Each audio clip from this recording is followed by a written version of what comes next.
She walked into a house where 17 people had fled before her. 3 6-year-old boys greeted her with screams of, "We don't want you. We want our mommy." Quote.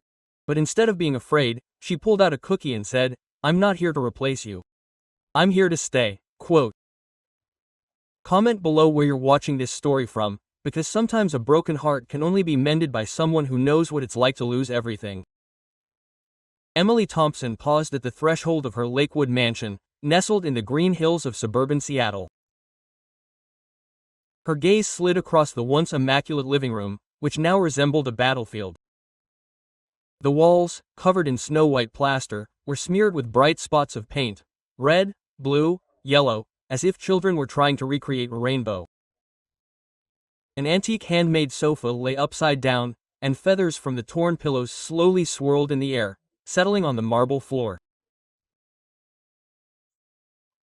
In the center of the chaos stood 3 6-year-old boys, triplets with wild blonde hair and blue eyes full of tears and defiance. "We don't love you," shouted the eldest, Lucas, throwing a plastic airplane at Emily's feet. "We don't need another nanny, we need mama." His brothers, Finn and Owen, stood behind them like little soldiers ready to defend their fortress, their faces smeared with dirt and paint, a mixture of anger and pain. They had sent away 17 nannies in the last 6 months, and Emily was likely to be the 18th. But she didn't see these children as wreckers. She saw 3 little boys drowning in grief and fear, desperate to protect their broken hearts. "I know how much you miss your mama," Emily said quietly, stepping carefully over the wreckage of toys. Her voice was soft but firm, like someone who knew what she was talking about. "I'm not going to replace her. I'm here to help you because I know what it's like to have your whole world fall apart." The boys froze, stunned by her words. None of their previous nannies had spoken to them like this. Lucas narrowed his eyes, his gaze full of suspicion. "You don't know anything about us," he said, but there was no longer the same certainty in his voice. Emily knelt down so she was level with their eyes, her fair skin slightly flushed with nervousness, and her dark blonde hair, pulled back into a neat bun, was a little disheveled. "You're right, Lucas. I don't know everything about you yet, but I know you're scared, and I know you're angry. And I know what you're thinking. If you're rude enough, I'll leave like everyone else." The triplets looked at each other, clearly not expecting that answer. Finn, who was holding the train set, put it down. Emily smiled, her brown eyes warm. "But here's the thing," she continued. "I'm not going anywhere, and by the end of this day, I'm going to show you something that will change everything." "What?" Lucas asked, still wary but slightly curious. Emily stood up, brushing the feathers off her plain blue dress. "I'm going to show you that it's okay to let someone new take care of you, even if your heart is broken." At that moment, heavy footsteps sounded in the hallway, and the boys' faces went pale with fear. "He's coming," Owen whispered. "Daddy's going to be furious about this mess." But what happened next surprised everyone in the house, including the man who had spent the last 6 months thinking his sons were out of control. 6 months ago, Edward Kingsley sat in his corner office on the 50th floor of a skyscraper in downtown Seattle. His blonde hair was combed neatly back, and his gray eyes, usually sharp and alert, were now looking at the phone with weariness. The phone was ringing for the 3rd time that morning, and Edward knew it was either his assistant with another problem with the nanny, or the boys' school with another incident report. He was right. It was both. "Mr. Kingsley," his assistant Rebecca Lawson's voice was tense when he finally answered, "I have bad news and worse." Edward rubbed his hands, feeling the familiar headache starting. First, the bad. The school was calling. The boys had had a pillow fight in the cafeteria, locked the teacher in the supply closet, and refused to come out of the playroom. When it was time for class, Edward sighed deeply. And what was worse? Nanny number 17 had just quit. Mrs. Henderson said, and I quote, "These kids are a nightmare. and no amount of money is worth my peace of mind." Edward felt his world crumble. Just 6 months ago, he had been a successful entrepreneur whose software company was making billions. He had a loving wife, Anna, and 3 happy sons. But Anna had died in a car accident, leaving him alone with 3 boys whose hearts were broken.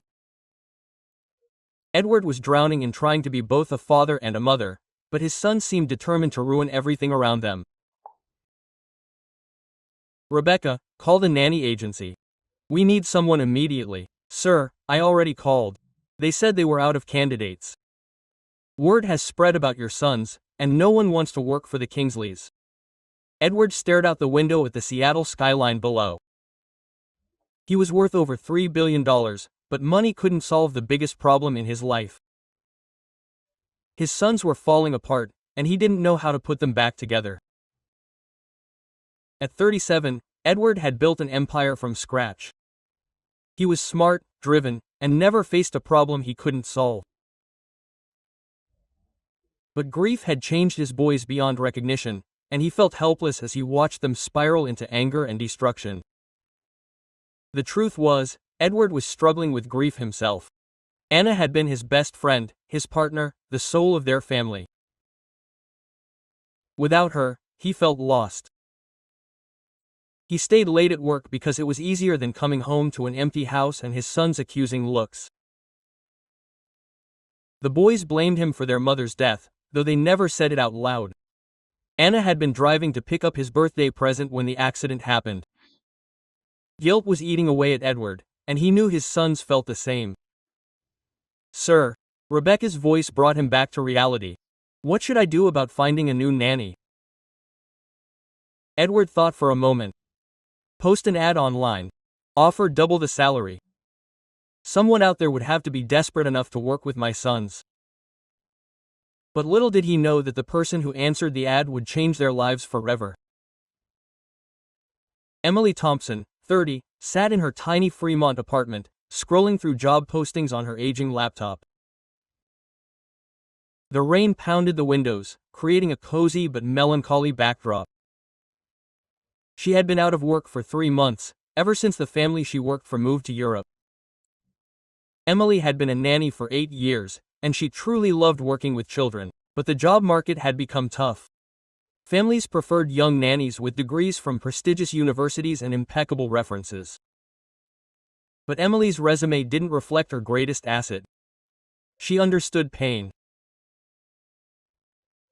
She grew up in foster care after her parents died in a fire when she was 8. She was bounced from home to home, never staying long enough to feel loved or safe. By the time she was 18, Emily had learned to recognize the signs of emotional pain in children. She also learned that sometimes the most difficult children are the ones who need love the most. When Emily came across Edward Kingsley's ad, she almost skimmed through it. The description was intimidating. Experienced nanny needed for 3 energetic boys. Previous nannies had found the job challenging. Competitive salary for the right candidate. But something about the words made her stop. Complicated was rich people's euphemism for their children being out of control and them being desperate. Emily did a little research and came across an article that changed everything. 6 months earlier, Anna Kingsley had been killed in a car accident, leaving behind her husband and 3 6-year-old sons. Emily's heart sank as she read the news. She knew what these boys were going through because she'd been there herself. The fear, the anger, the desperate need to push everyone away before they pushed you away. "These boys don't need a nanny," Emily muttered to herself. "They need someone who understands them." She'd spent the night writing an application that was nothing like her old resume. Instead of the standard list of accomplishments, she'd written a heartfelt letter about her childhood, how she'd learned to cope with grief, and how she believed she could help these boys.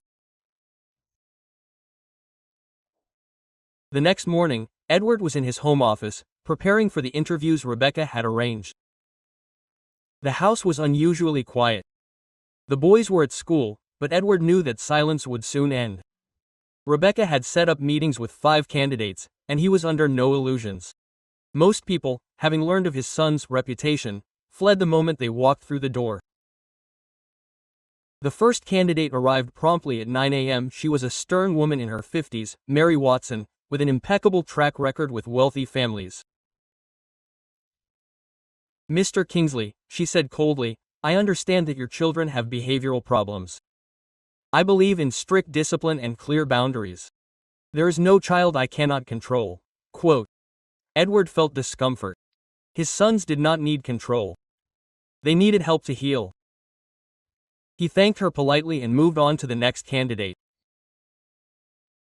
She was a young college graduate, Lily Parker, full of enthusiasm but clearly unprepared for reality. "I just adore children," she exclaimed. "I'm sure once the boys see how cheerful I am, they will forget their sadness." Edward nodded, but he knew she could not cope. The third and fourth candidates were either too stern or too naive to handle 3 traumatized children. And then Emily arrived. Edward opened the door to find a woman in her 30s with warm brown eyes and a soft smile. Her fair skin was slightly flushed from the morning chill, and her simple dress emphasized her modesty. She carried herself with quiet confidence, without the awe of the mansion's opulence that most were accustomed to. "Mr. Kingsley, I'm Emily Thompson. Thank you for taking the time to meet with me." They walked into his office, and Edward noticed that Emily was more interested in the family photos on the walls than the expensive paintings. "Tell me about yourself, Miss Thompson," he said, sitting down at his desk. Emily took a deep breath. "Mr. Kingsley, I don't have a degree in child development or any certifications in early education. I do have 8 years of experience working with children and a childhood that has taught me what it's like to have your world come crashing down on you." Edward raised his eyebrows. "What do you mean?" "My parents died when I was 8. I grew up in foster homes, moving from house to house. I know what it's like to be afraid that everyone you love will leave you. I know what it's like to push people away because it hurts less than being abandoned." Emily leaned forward a little. "Mr. Kingsley, I read about your loss, and my heart breaks for you and your sons. Your boys are not bad, they are grieving. And grief in children often looks like anger and disobedience." Edward felt a surge of hope in him that he had not felt for months. "The previous nannies said my sons were unruly," he said. "That's because they were trying to control them, not understand them," Emily said gently. "Your sons are not trying to be difficult, they are trying to survive." For the first time since Anne's death, Edward felt that someone truly understood what his family was going through. Miss Thompson must warn him. "My sons have had 17 nannies in 6 months. They can be destructive." Emily smiled. "Mr. Kingsley, I have worked with children who break everything they can because they feel broken. Destruction is just pain that has nowhere to go." Edward looked at this amazing woman who saw his sons as people, not problems. "When can you start?" he asked. The next morning, Emily arrived at the Lakewood mansion at 7 a.m. with a thermos of coffee and a bag of homemade cookies. She knew first impressions were important, especially with children who had been through trauma. Edward met her at the door, looking exhausted. His fair skin seemed paler than usual, and there were dark circles under his eyes. "The boys are still asleep, but they will be awake soon," he said. "Are you sure you are ready for this?" Emily handed him the thermos. She thought, "You might need some coffee. And Mr. Kingsley, I want you to know that no matter what happens today, I will not give up." Edward was touched by her gesture, the last time someone cared for him. "Thank you, Miss Thompson, that is very kind of you. Please call me Emily." At exactly 7:30 a.m., the house was filled with the sound of stomping feet, screams, and something breaking. "They're awake," Edward grimaced. Emily followed the noise into the kitchen, where she found 3 identical boys with tousled blonde hair and bright blue eyes. They were having a real war with syrup. The kitchen island was covered in sticky stuff, and Finn was standing on a chair, getting ready to pour an entire bottle of orange juice on the brothers.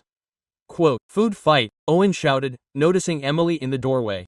Instead of getting angry, Emily laughed. Quote, "Wow," she said, calmly walking into the chaos. "You guys are masters of chaos. I'm impressed." The boys froze, confused by her reaction. "You're not going to yell at us?" Finn asked, still holding the bottle. "Why would I yell? This looked like it was fun. Although I guess you're all sticky now."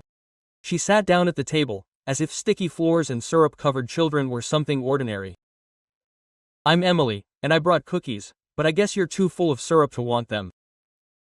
"We didn't eat them," Owen protested. "We threw them."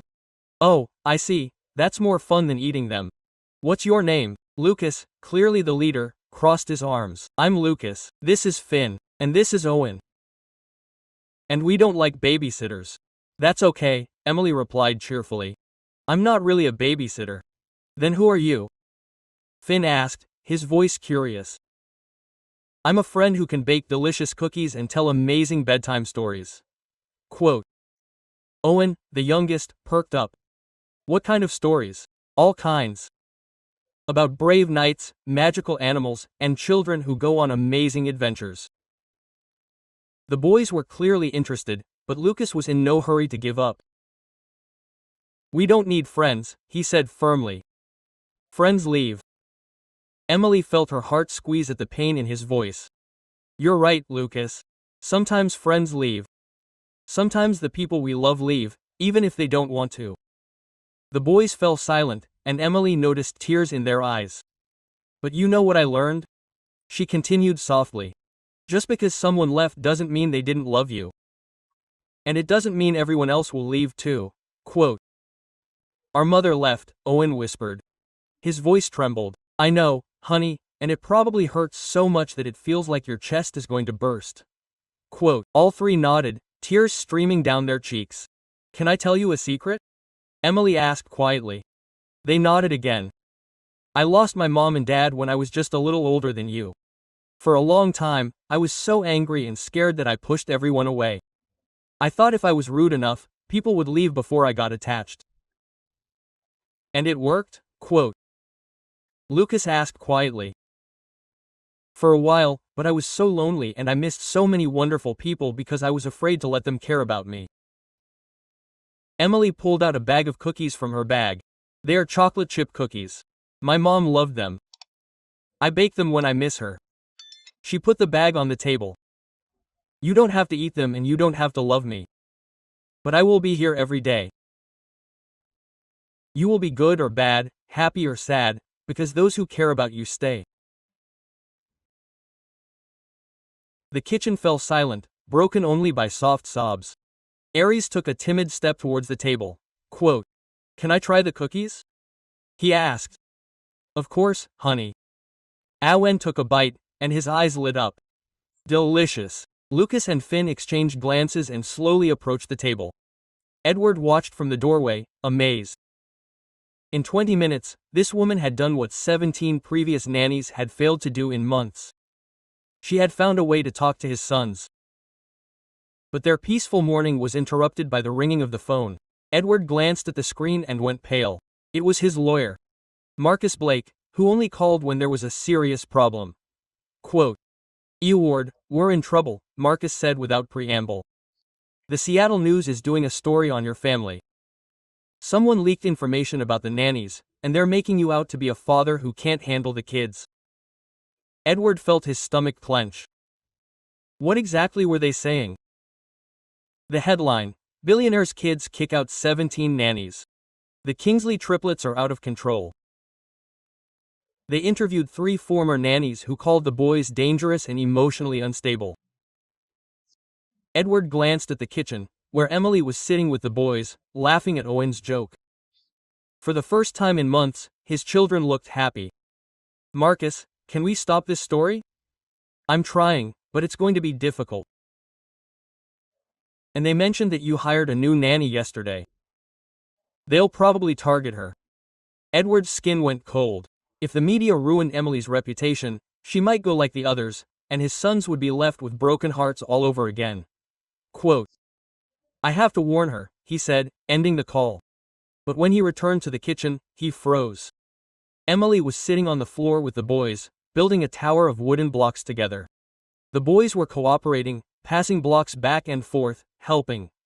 Quote, "Look, Daddy," Owen cried. "We're building a castle for Mommy." Emily said, "Mommy is watching us from heaven, and we want to make something beautiful for her." Edward felt tears welling up in his eyes. It was the first time his sons had mentioned Anna without anger.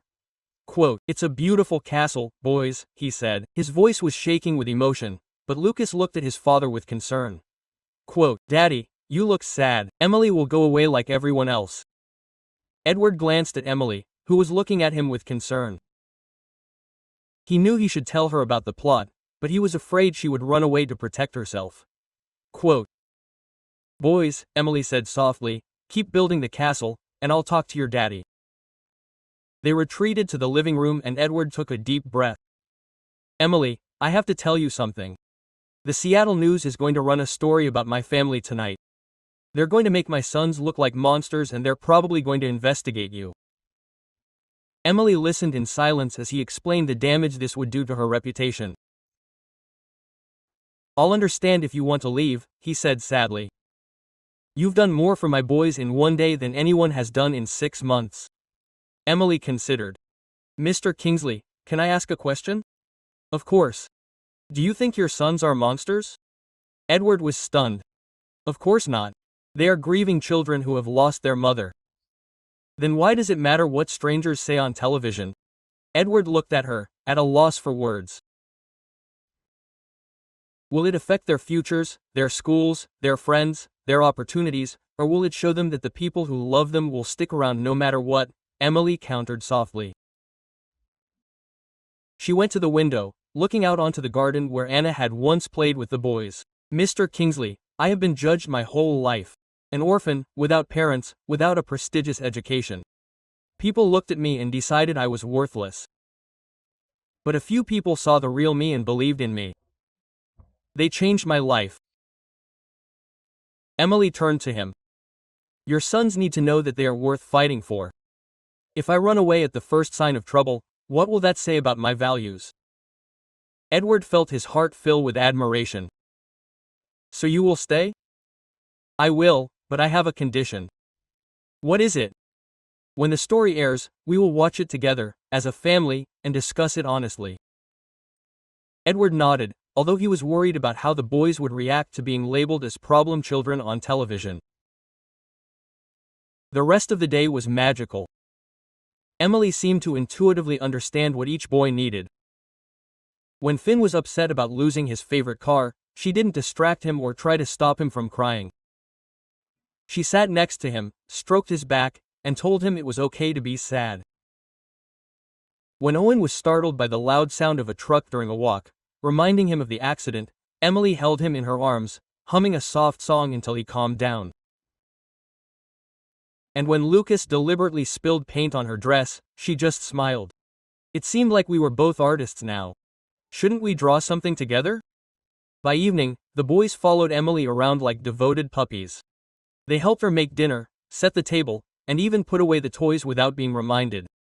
Edward looked at them in amazement. They were the same children, but the anger and fear that had burned through them for months were beginning to recede. Quote, "Emily," Lucas said at dinner, "will you read us a bedtime story?" "Sure, honey. What kind of story would you like?" "The one about a mom who went to heaven but still loves her boys," Owen said quietly. Emily brushed away a tear, but smiled. Quote, "I know the perfect story." At 8 p.m., the family gathered in the living room to watch the news. Edward held his breath as the news began. At 8 o'clock tonight, the children of billionaire Edward Kingsley fired 17 nannies in 6 months. Former employees have called the Kingsley triplets dangerous, emotionally unstable, and impossible to manage.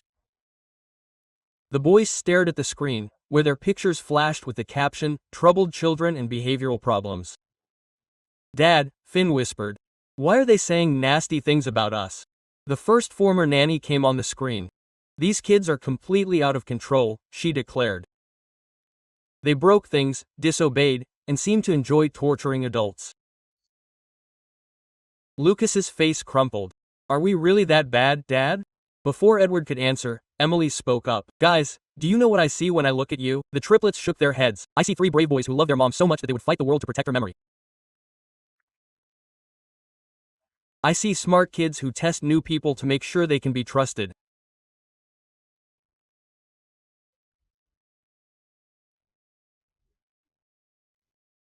And I see kids with big hearts who are waiting for someone to help them heal. A second nanny appeared on the screen. Their father is never home, so the kids have no discipline or structure. They need professional help, not another nanny. Edward felt his anger rise, but Emily remained calm. Quote, "That aunt doesn't know anything at all," Owen protested. "Daddy loves us." "Absolutely," Emily agreed. "Your daddy loves you so much that he works overtime to take care of you. And that's not easy when your heart is broken too." The third nanny said the cruelest words. "These children are broken forever. No amount of love or patience will fix what's wrong with them. It's time for the Kingsley family to accept that these boys will never be normal." Lucas began to cry. "She thinks we're broken forever." Emily immediately sat down on the couch and hugged all three of them. "Listen to me, my dears. This woman is completely wrong. You're not broken, you're not damaged, you're grieving, and that's different." She looked each of us in the eye. "Grief doesn't need to be fixed, it needs to be respected. You're not supposed to be normal right now. You're supposed to miss your mother and be sad and scared. That's how love works." "But Auntie said no one can help us," Finn sobbed. "That Auntie doesn't know me," Emily smiled. "And I certainly have never met three boys as special and strong as you." Edward looked at her in awe. She had turned a moment that could have been devastating into an opportunity for healing. The next morning, Edward's phone was ringing off the hook. The story had gone viral, and public opinion was divided. Some felt sorry for the boys, others thought they were spoiled.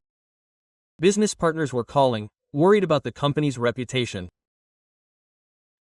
The school scheduled a meeting to discuss behavioral issues, but the worst call was from Child Protective Services.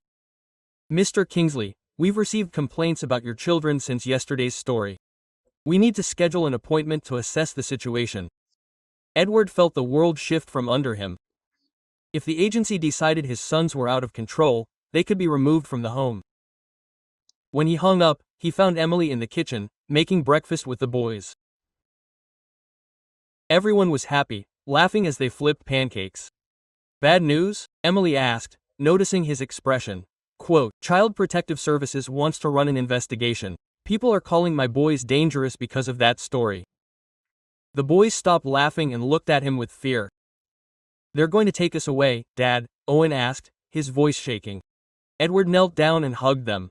Quote, "I'll never let anyone take you away. Ever." But inside, he was scared. What if the social worker believed the media? What if they decided the boys were better off in foster care? Quote, "Mr. Kingsley," Emily said quietly, "I have a suggestion. What if we invited a social worker to spend an entire day with us? Not just an hour-long visit, but an entire day, so they could see what your boys are really like. Do you think that would work?" Edward asked.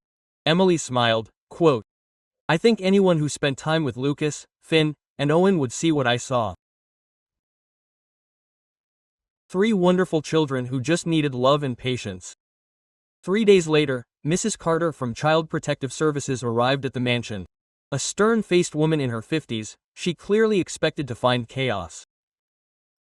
Instead, she found three boys helping Emily bake cookies for the employees of Edward's office. "Good morning, Mrs. Carter," Emily said warmly. "The boys want to show you their morning routine." Mrs. Carter watched skeptically as Lucas carefully measured out flour and his brothers took turns mixing the dough. "We bake cookies for Daddy's employees," Owen said proudly. "Emily taught us that hardworking people need something sweet." Finn added, "We want to say thank you for helping Daddy build his company." Mrs. Carter raised an eyebrow. These are the same kids the news called unruly. Miss Carter, Emily said softly, want to hear the boys' story? Emily spent the next hour helping the boys talk about their feelings about their mother's death, their fears that new people would leave them, and why so many nannies had abandoned them. We didn't want to be bad, Lucas said sincerely. We were just afraid that if we loved someone, they would leave like Mom. Emily taught us that it's okay to be sad and scared. It's okay, Finn added. She doesn't make us forget about Mom. She helps us remember the good things. Mrs. Carter spent the day with the family, observing their interactions, their routines, and their genuine affection for each other. At dinner, she watched Edward patiently help Owen cut food while listening to Finn talk about school, and she watched Emily teach Lucas how to fold napkins while discussing his dreams and fears. Quote, Mr. Kingsley, Mrs. Carter said before leaving. I've been in this field for 20 years, and I've rarely seen a family work so hard to heal together. Your boys are not the problem. They are children learning to trust again. She looked at Emily with respect. Ms. Thompson, keep doing what you're doing. These children are lucky to have you. Within 6 months, the Kingsley family had transformed. The boys were thriving in school, making friends, and rarely exhibiting behavioral problems. They had learned to speak of their mother with love, not just pain. Edward had changed too. He had learned to balance work and family, realizing that being there for his sons was more important than any deal. But the biggest change was how much he had come to rely on Emily. She was more than just a babysitter, she had become the heart of their family. One evening, after the boys had fallen asleep, Edward found Emily in the garden where Anna had once played with the children. Quote, Emily, he said, sitting down on the bench next to her. I have something to tell you. What? She asked, her fair skin soft in the moonlight. When Anna died, I thought my family was broken forever.